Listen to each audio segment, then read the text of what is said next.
Make sure this thing is straight. What's going on, people? What's up? Welcome back to the Emperor Atheist channel with your host, Emperor Atheist. First and foremost, thanks to all my viewers. Thanks to all my new subscribers, my old subscribers. My web page is up. Because I actually tore down my old one from about like 6 months ago, and I put up a new one just recently. Y'all go check that out. It's going to be on in all my links now. Those who want to join my Facebook page, feel free to add me as a friend. My Twitter page, I also would like for y'all to follow me on Twitter. My Patreon page for those who like to give donations or whatever to help me do better videos and keep this thing going on a bigger level, much larger level, I guess.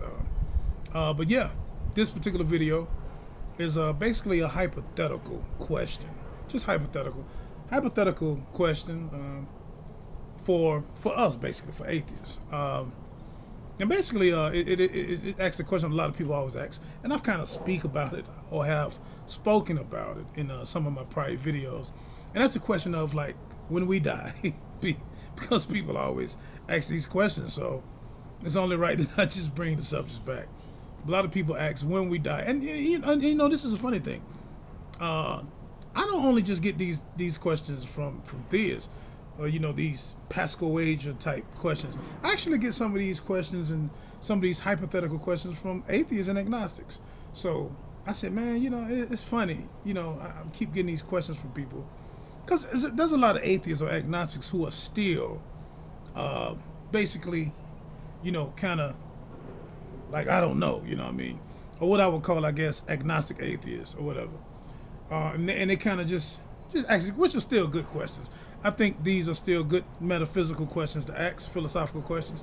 And the basic question is, what if God is real, Emperor Atheist, and you die and you resurrect, however we come back, and you are face to face with God?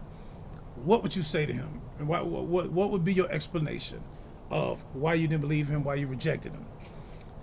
Okay, now this is what I would say. First of all, if I was actually die and come back and see this God, first of all, I'm going to question it. What the hell? What the hell am I at? I have questions for that. Like, is this real? Am I back? So somebody's gonna have to explain that part first. Okay, so once we get past that, I'm gonna ask this God. I'm saying, well, he asked me a question. If God asked me the question, so why you didn't believe me? Why did you reject me, Emperor Atheist? Or why did you reject me, Alex? I'm saying, well, simply there was no evidence for you. Your Bible was garbage. Your Quran was garbage. I mean, I even tried that. I read your Rig Vedas. I read a lot of the Hindu scriptures. I read the Bhagavad Gita, different things like that. I said I just didn't understand which one to pick. And actually, when I got into in depth with all of these particular scriptures, none of them seemed to really make logical sense. I said, so you didn't make sense to me. So that's basically, I mean, this is what I'm going to tell this particular God. You simply didn't make sense to me. And it seems to me, Mr. God, or whatever I need to call you now, since I'm in your presence, Mr. Yahweh, Allah, I don't know which one you are, but Mr. Masters of the Universe, I think that you would have enough respect to actually respect intellectual research. And you should know, since you know all things, you're omniscient, you're omnipotent, and you know that your Bible didn't make any sense. You know that this Quran didn't make any sense. And basically, that's why I didn't believe. Now, I would think, if you're honest with an all-loving being, as Christians and Muslims and all these people say that this particular being that they believe in is also omnibenevolent, although the Bible and Quran goes against that. But they say this. So just say, if we're in the presence of this particular being, and he is all-loving, then it seems like that he will respect our intellectual honesty and would just say, okay, cool, I'm going to let you in the pearly gates. And, I think that should be respected. And I guess I would just walk on in the pearly gates. I don't know if I would ask if there's some other choice. I don't know what I would do at that particular time. But I guess I would particularly just walk on in the pearly gates and go see everybody that had done resurrected and everybody that done came back to life. So I guess it would make sense. But I would have to be brutally honest with this God. I don't. I definitely know, just knowing me and knowing my character, I definitely wouldn't. I wouldn't start, kissing booty at that particular time. I wouldn't do that. I definitely wouldn't do that. That wouldn't be my character. I would just have to actually just be dead up honest and say, hey man, look, Mr. Masters of the Universe, that was no evidence. I'm sorry. It didn't make any sense. So I would think that an all-loving God would accept atheists' reasons. And really, if this God, as you theists say, if this God is all-knowing, then really he wouldn't have to ask us this question anyway, right? Because he would already know our reasons for rejecting this garbage. And he would already know that he actually presented himself to be fake. He did a great job at hiding. I probably would tell him that. You did a great job at hiding from science and hiding from people who really think about things like this.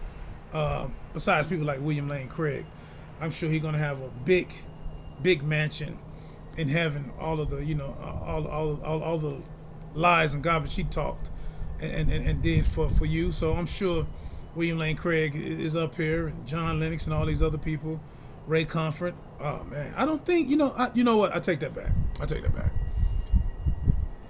I probably would also ask God if he was to say, just say for example, if he was to say, well, Emperor Atheist, since you were honest with me, we're just gonna say, because this could be an alternate ending. It could be all type of alternate endings. I could just go to this hell too, just burn forever.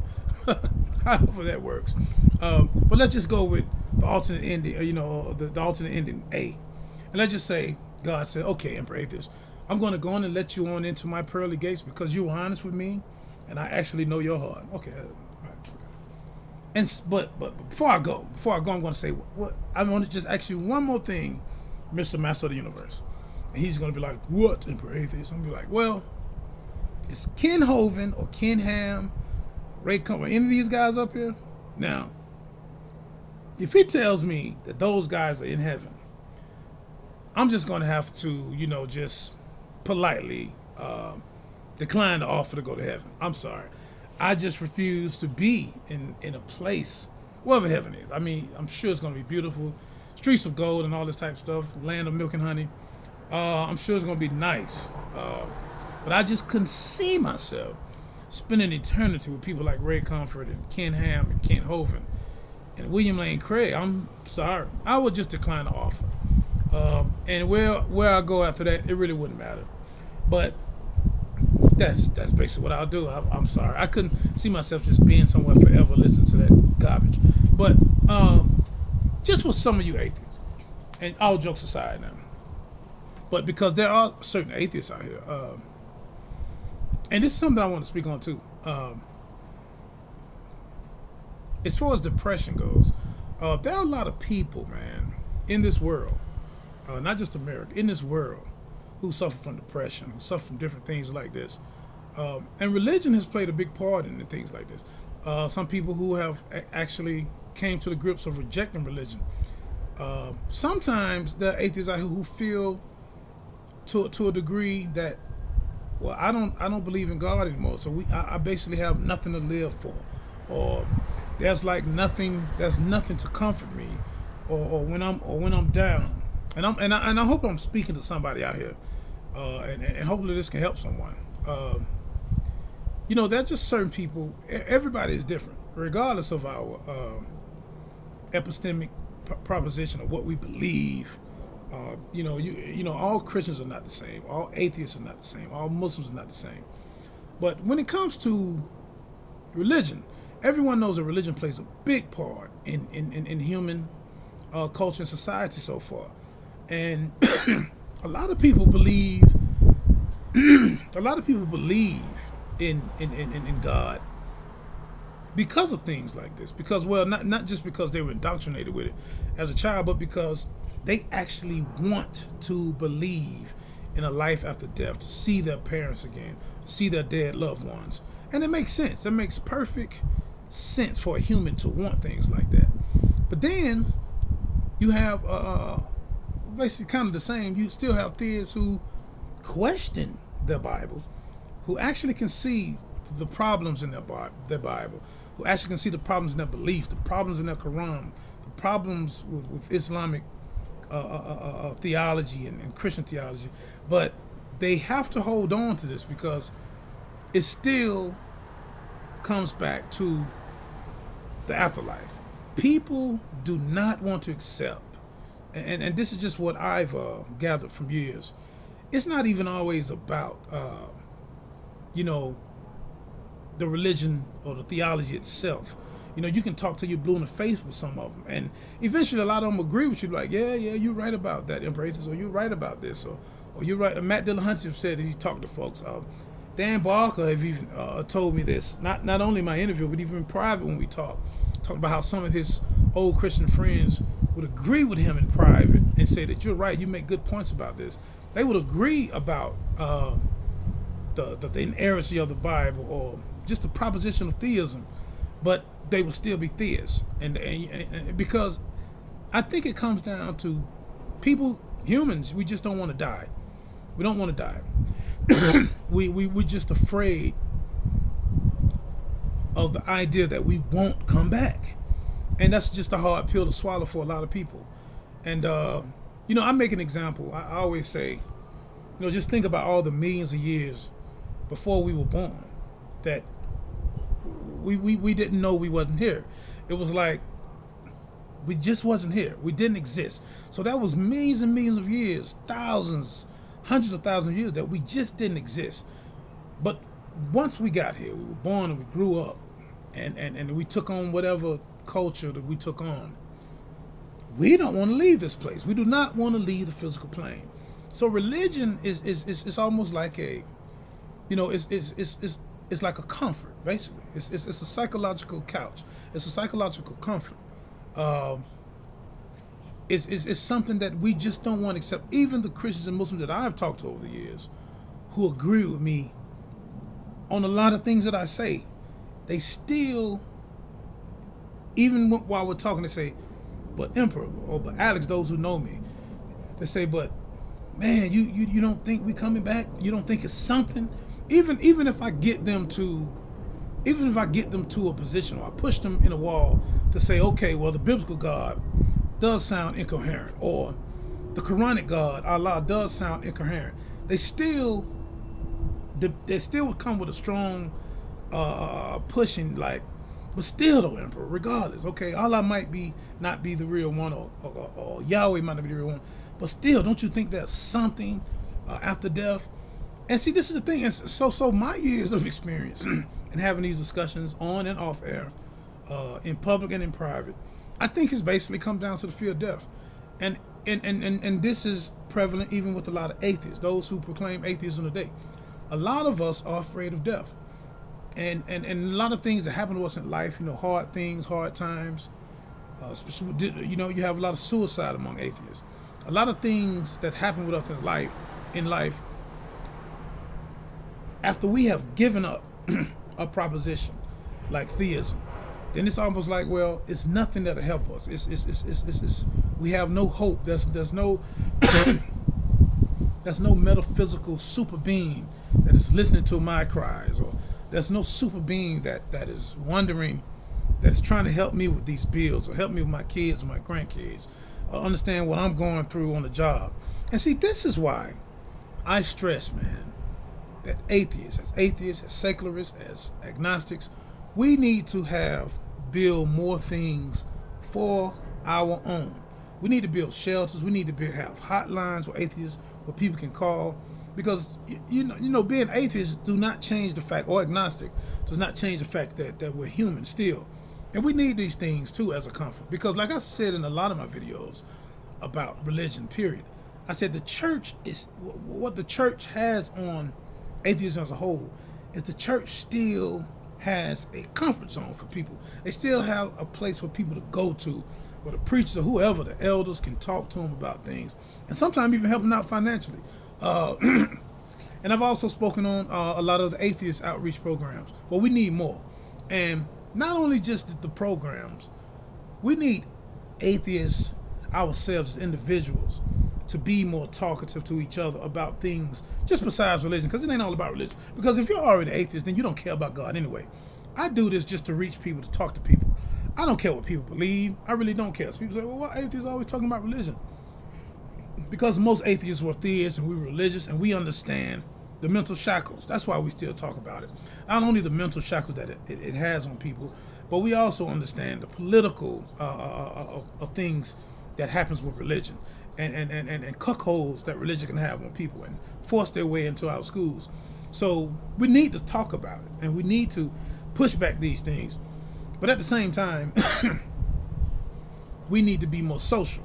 We need to be more social and to think about the feelings of other atheists, of things that they're going through, besides just talking about religion in these groups and these think tanks. Let's start speaking about other things. Let's start speaking about things dealing with education, finances. We don't always have to talk about God and the Bible and the Quran. Let's talk about other things and people that can help people's lives to be better. So I just wanted to say that, but I guess it was a video of different subject matters mashed all up together. But I just been getting this, not recently, but last couple of years from other atheists and agnostics, which always ask these things. Well, you know, they ask about the what ifs, and of course the theists will ask me about the what ifs and who can we turn to in this particular life when we just don't accept the supernatural God. And see, that's the thing that we have to come into. We have to come to a reality of that. I mean, once again, I just don't believe that we're going to come back after death, and a lot of us can't come to grips with that. And like I say, this is why this is probably one of the main reasons a lot of theists hold on to their religions, not because they think that they're books, or I wish we could do some type of study on this to really see, but I don't think a lot of them really just think that their books are just perfect, or the perfect word of God. You have a lot of Christians that know better than that, especially up as far as in these seminary schools. They definitely know better than that. But you know, they have to hold on to what they hold on to. But I think that's basically the major problem that we see with people just not wanting to accept that when they die, they're dead. You know, they just or not willing to accept the fact that they can't just get on their knees and pray to something outside of themselves, and this outside of themselves thing is going to help their situation. And it's not. It's just not going to happen. It's just not how life works. You know, it is what it is. You know what I mean? But once again, man, that was this video. I just wanted to make this video on what should atheists say if, by chance, hypothetically speaking, that God exists. What should we say to him? You know, why should we tell? Why should we? I mean, what should we tell him as to why we reject him, or she? I don't know why I just said he. It could be a she. I don't know. It could be both. I don't know. But whatever the case may be. But that was it, man. Like I said, man. Shout out to everybody, man, who, you know, who's going through anything in life, man. Hopefully, man, you always have somebody that you could call or talk to, because life ain't easy for nobody. It don't matter about how much money you got, how much money you don't have. And sometimes money do play a big part. That's why I say we also need financial teaching in the communities. We need to teach people how to fix their credit. You know, credit is a system that's built up by this government, the machine, as we call it. So it's something that we're caught up in, especially if you're in this country, if you're in America.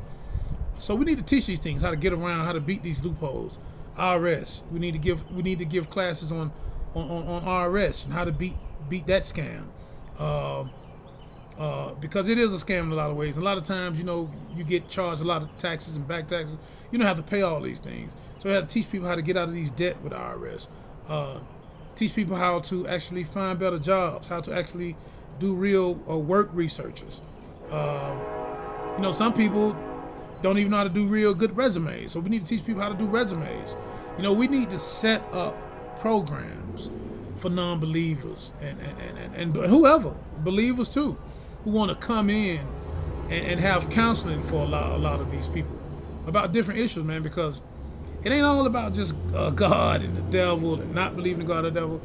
People still have lives and go through things. And basically, a lot of these life problems can just compound other problems that we have, you know, with metaphysical beliefs or different beliefs, you know what I mean? So that's what I think. I think, you know, normalizing atheism, as I always say, is not just about fighting against theism or trying to debate the existence of God or science and evolution, but it's about helping people too. You know, we should be more social. You know, I'm very, very big on egalitarianism. You know, I'm egalitarian, and I'm big on human rights, all people, and I specifically think that we as atheists should stand out more on a social background and not just be known as people defending our position about some supernatural God that we can't prove anyway. But that's me, and hopefully that's where we'll go towards, because it's not like atheism is one big church or one big belief. You know, atheism is not. Atheism is just a proposition about God, about a belief. It's not like we have any particular rules or holy book that we go by as atheists. That's not the case at all. So that's why I don't actually deal with all atheists. I deal with people who think like me. You know what I mean? Who want to do the same things as I do. You know, I don't try to get in the boat of the clubs with all atheists just because you say you're atheist or you have the symbol. I could care less about that. I look at the people, because there's phony people all over the world. There's phony people who claim to be atheists and agnostics. There's phony people who claim to be Christians or Muslims or anybody else. So I want to be around real people who think like me. And because you're saying you're atheist don't mean that I want to be a part of you or want you a part of me, period. That's just the bottom line of that. But once again, man, thanks for watching my videos. Thank you for liking and sharing my videos. I'm Emperor Atheist. I'm out. Peace.